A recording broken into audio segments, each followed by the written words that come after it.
La thérapie cellulaire, c'est l'utilisation de cellules comme médicament curatif, préventif ou encore comme outil diagnostique. C'est l'utilisation de cellules qui sont manipulées, amplifiées, pour leur conférer des propriétés nécessaires pour les transformer en médicaments. Attention toutefois, si les cellules ont été modifiées génétiquement et si on se confère à la définition de la Commission européenne, on est alors dans une situation de thérapie génique ex vivo et il y aura une autre vidéo à ce sujet que je vous invite à aller voir. Quand on parle de thérapie cellulaire, il y a deux types d'approches différentes, les approches autologues et les approches allogéniques.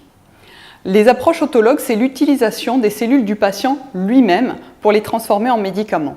Les cellules sont donc prélevées du patient, amplifiées et manipulées avant d'être réinjectées au patient lui-même. Ça permet d'avoir une très bonne tolérance du patient, mais ça pose des problèmes évidents d'approvisionnement et de logistique des traitements. La deuxième approche, c'est une approche allogénique, où là on fait appel à des donneurs. Les donneurs vont donc donner des cellules qui, après modification, vont être administrées au patient. Ça permet de faire une standardisation des procédés de fabrication et de faciliter la disponibilité des cellules pour un plus grand nombre de patients. On peut utiliser un très grand nombre de cellules différentes pour faire de la thérapie cellulaire et on peut nommer notamment les cellules souches ou les cellules souches pluripotentes induites qui sont couramment appelées iPS.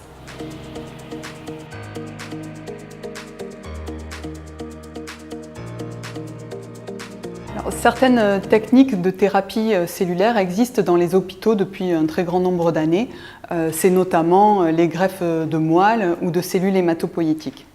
Cependant, quand on regarde des produits approuvés par l'Agence européenne, il y en a seulement deux qui ont été approuvés et un a été approché en 2015. Donc aujourd'hui, il ne reste plus que Chondroselect qui est commercialisé en Europe.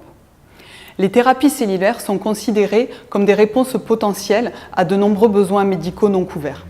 En effet, les cellules ont la capacité d'exercer des fonctions qui ne peuvent pas être effectuées par des petites molécules chimiques ou d'autres biothérapies.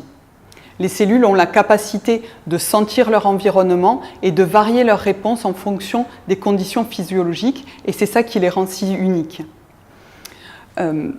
Aujourd'hui, quand on regarde les stratégies thérapeutiques développées, on retrouve notamment la médecine régénératrice qui permet la régénération de tissus qui ont été abîmés ou lésés, mais on retrouve également tout ce qui est la vaccination thérapeutique à base de cellules, qu'on appelle aussi immunothérapie cellulaire.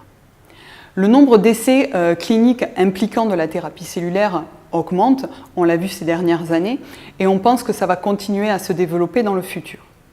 Dans les prochaines années, les efforts devront être mis sur l'optimisation des procédés industriels et sur les méthodes analytiques pour qualifier les produits de thérapie cellulaire afin de rendre ces thérapies accessibles au plus grand nombre de patients. Si cette vidéo vous a intéressé, n'hésitez pas à aller consulter le plan compétences biotech Innovation Santé 2020 qu'AEC Partners a réalisé en collaboration avec le LEM. Vous retrouverez le lien vers cette étude dans la description de cette vidéo.